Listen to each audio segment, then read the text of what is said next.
Queensland Academy. On her first day at the most elite school in the country, 4 rich girls tried to humiliate the new student they thought was poor, but they had no idea who they were messing with. Pamela stepped out of the taxi slowly, adjusting the strap of her leather school bag. Queensland Academy stood before her like a palace. Tall marble buildings, clean lawns, and students arriving in luxury cars, Mercedes, Range Rovers, Bentleys. Everyone turned their heads as the new girl walked through the gates.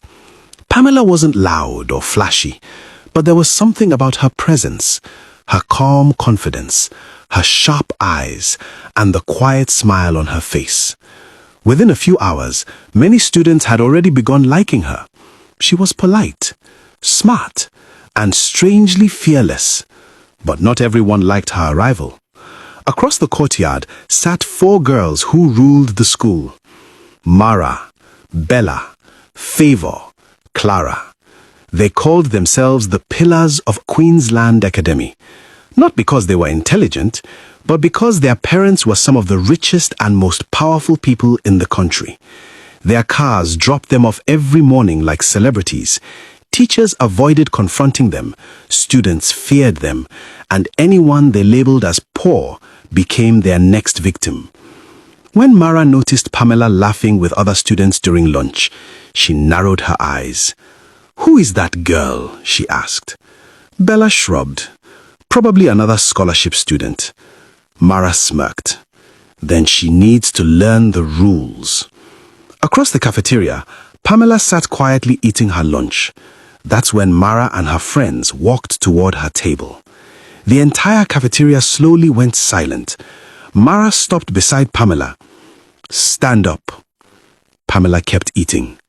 Mara repeated, louder, "I said stand up." Pamela slowly looked up. Mara pointed at the chair.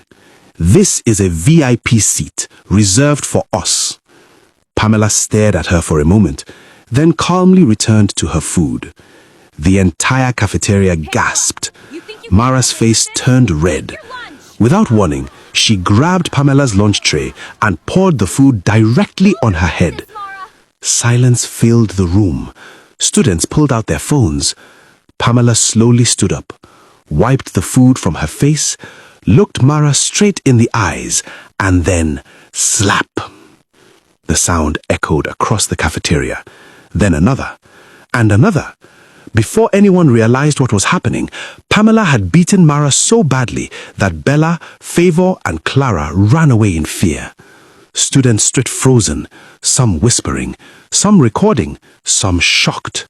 One student leaned toward Pamela and whispered nervously, "You should run. Mara's parents are extremely powerful." Pamela cleaned her uniform calmly. Then she smiled to herself and whispered quietly, "That's because you don't know who my parents are either." To be continued. Stay tuned.